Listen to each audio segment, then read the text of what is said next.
सत्संगत जी, प्यार से कहना धन निरंकार जी।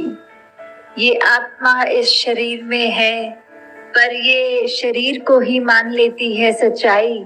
जबकि सच्चाई तो ये है कि ये शरीर ने तो कुछ साल जीने हैं और फिर ये शरीर का साथ छूट जाएगा।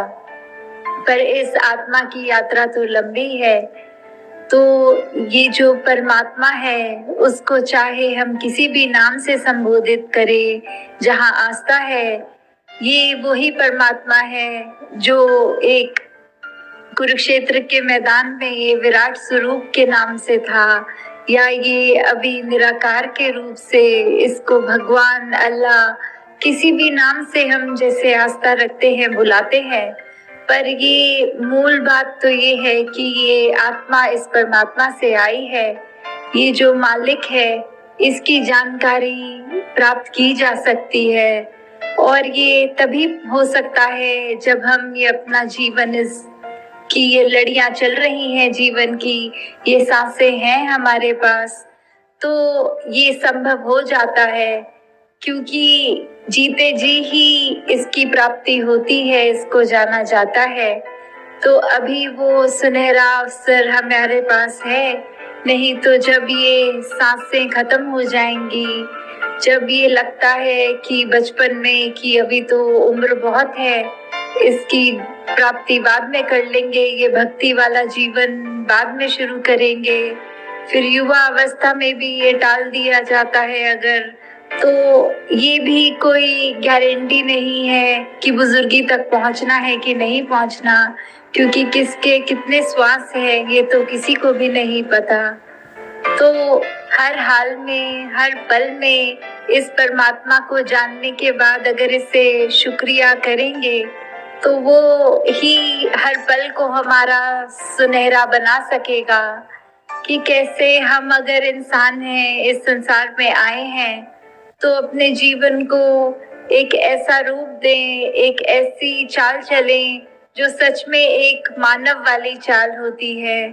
क्योंकि ये सिर्फ तन मनुष्य वाला है, तो भाव अगर ना हो, एक मानवीय गुण ना हो, ये एक ह्यूमन वैल्यूज ना हो, तो मनुष्य के तन में आए तो जरूर है, पर फिर भी मनुष्य नहीं है। अगर ऐसा होता कि हर इंसान जो इंसान बन के आया है, तो ग्रंथों में ये ना लिखने की जरूरत पड़ी होती कि मनुर्भव, कि मनुष्य बनो। तो मनुष्य तो है ही, जैसे अगर कोई जानवर होता है, किसी कुत्ते को नहीं बोला जाता कुत्ते बनो, किसी बकरी को नहीं बोला जाता बकरी बनो, तो क्यों मनुष्य को कहा जा रहा है? क्योंकि बाकी सब जो भी इस संसार में है, इस प्रकृति का हिस्सा है, वो सब अपना कार्य बिल्कुल ठीक तरह कर रहे हैं। उसको इस मालिक ने जो कार्य करने बनाया है, तो वो यही कर रहे हैं। सिर्फ इंसान ही है जो अपनी आंखें बंद कर लेता है सच्चाई से, और संसार में आने के बाद इस संसार की चकाचौंध में, इस माया में इतना घुल जाता है कि अपना असली मकसद ही भूल जाता है कि किस वजह से आए थे इस संसार में। तो जब एक अपनी पहचान हो जाती है इस परमात्मा की पहचान द्वारा, तो पता चलता है कि हमारा असली मूल क्या है। तो जब ये पता लगता है, तो हर पल हम इस निराकार के एहसास में रहते हैं। फिर हर पल में एक जो भी कार्य कर रहे हैं, वो कार्य हमारा एक ऐसा कार्य है जिसका एक नतीजा हम अपने आप को भी बेहतर करेंगे, और आसपास के ये पूरे अपने मोहल्ले में ही नहीं, अपनी पूरी शहर में नहीं, इस पूरी दुनिया में एक वरदान का स्वरूप बनेंगे। कि कैसे अगर हम अपने दिल में प्यार रखें, नफरत ना करें, अगर अपने दिल में एक करुणा वाले भाव रखें, अपने दिल से हम तंग दिली हटा दें और विशाल कर लें अपने दिल को। अगर हम ये सोचें कि अगर किसी व्यक्ति ने हमें कुछ कह दिया है, तो हमने उल्टा उसको बुरा नहीं कहना क्योंकि उसने हमें बुरा कहा है, बल्कि उस समय वो मोमेंट तो बहुत ही कठिन होता है, वो अवसर, वो पल। तो उस समय हमें कैसे प्यार से अपने आप को कंडक्ट करना है, पेश आना है उससे, ये चीज तो हमें हर पल अपने अंदर जब ढालनी है, जब वो हमारा चरित्र ही बन जाएगा, तो ऐसे समय में भी हमें बिना किसी एफर्ट के, बिना कोई विशेष जोर लगाकर ऐसा अपना स्वभाव का ये रूप निकलेगा, क्योंकि फिर वो जब एक स्वभाव बन ही जाता है, ये दिल में उस तरह से हम दूसरों का भी आदर करते हैं, दूसरों को एक बेनिफिट ऑफ डाउट देते हैं कि हो सकता है कोई उस समय उसकी टेंशन चल रही हो, कोई परेशानी से गुजर रहा हो, इसीलिए उस अगले व्यक्ति ने हमें कुछ ऐसा कह दिया। तो जब हम ऐसा सोच के हर बात को नजरअंदाज करते हुए सिर्फ उसको प्यार ही देते हैं, तो हमारा जीवन वाकई ही एक मुबारक जीवन बनता है। कैसे हम ये देखें कि ये संसार में चाहे कोई किसी भी कल्चर का है, कैसा भी खाना खाता हो, कैसे वस्त्रों का एक सुंदरता से अपने शरीर को सजाया, कैसा भी वो एक भाषा का प्रयोग करता है, हमें उससे उस वजह से नफरत नहीं करनी क्योंकि ये हमारे जैसा नहीं है, बल्कि ये तो वो बात हो गई कि हर एक की अपनी खुशबू है, हर एक की अपनी सुंदरता है, हर एक से कुछ ना कुछ सीखा जाता है। तो ये यूनिफॉर्मिटी की तरफ ना जाएं, बल्कि यूनिटी की तरफ जाएं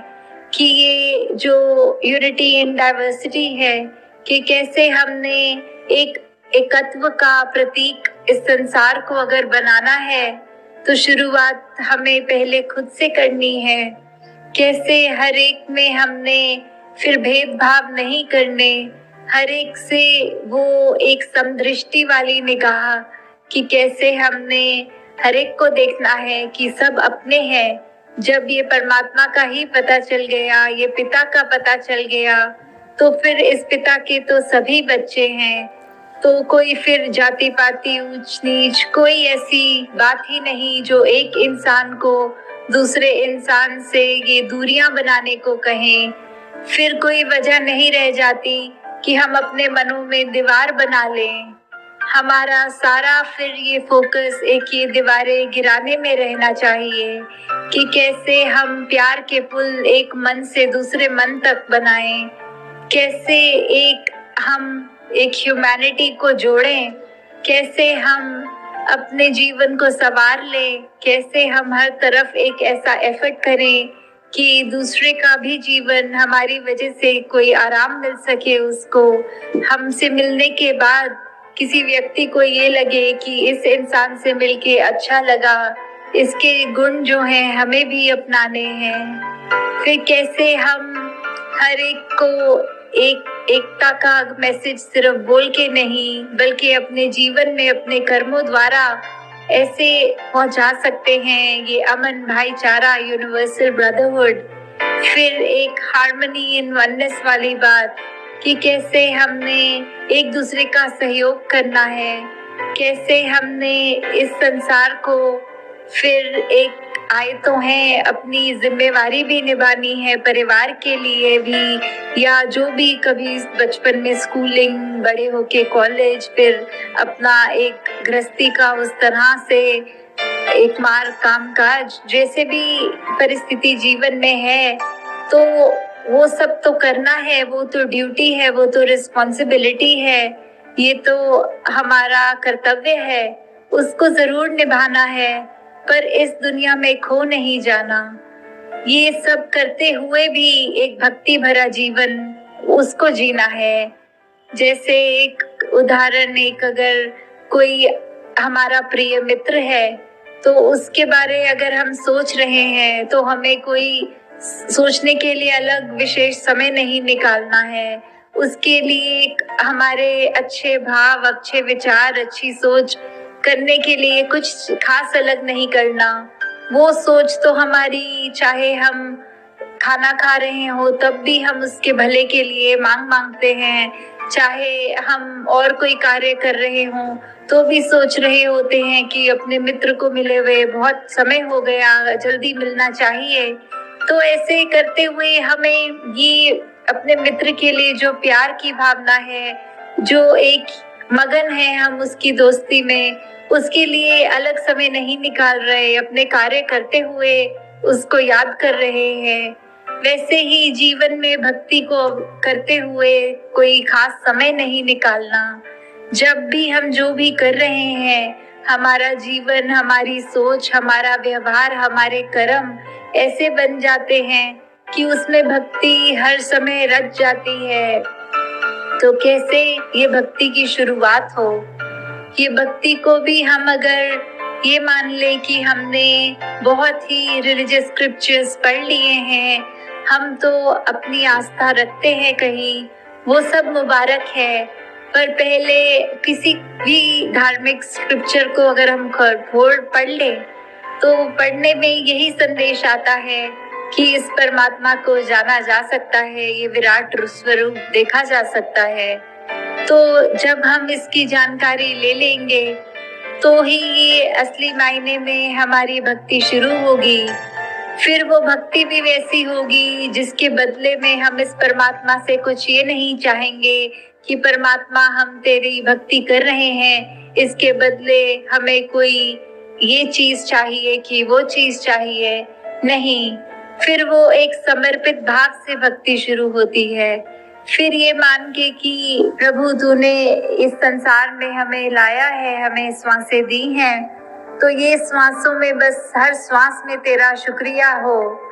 तो कैसे फिर हमारे स्वभाव में भी ये रहता है कि हम हर पल एक सुमिरन कर रहे होते हैं, किसी की भी सेवा करने से कतराते नहीं, और सेवा करते हुए भी भाव ये होते हैं कि हम किसी की मदद करके अपना नाम नहीं कमा रहे हैं, बल्कि ये मान के कि ये तो हमारा फर्ज ही है, ये तो हम कर ही नहीं रहे, परमात्मा ने एक बल बख्शा, नहीं तो उसकी कृपा है कि हम ये सेवा भी कर पा रहे हैं। और अपने आप को इस सत्संग से भी जोड़कर, क्योंकि जब सत्संग में आते हैं तो संतों की वाणी सुनते हैं, ये संत मति को अपनाते हैं कि संतों की सोच हमारी सोच बन जाती है। और युगों युगों से यही बात है, किसी भी संत की वाणी खोल के देख लें तो उसमें हर संत ने यही समझाया है कि अपने जीवन में ऐसे गुण लाओ जो कि एक प्यार की रगर पर हो, एक वो मार्ग हो, एक सत्य के मार्ग पर हो। और फिर जब हमारे हिस्से वो सत्य आ गया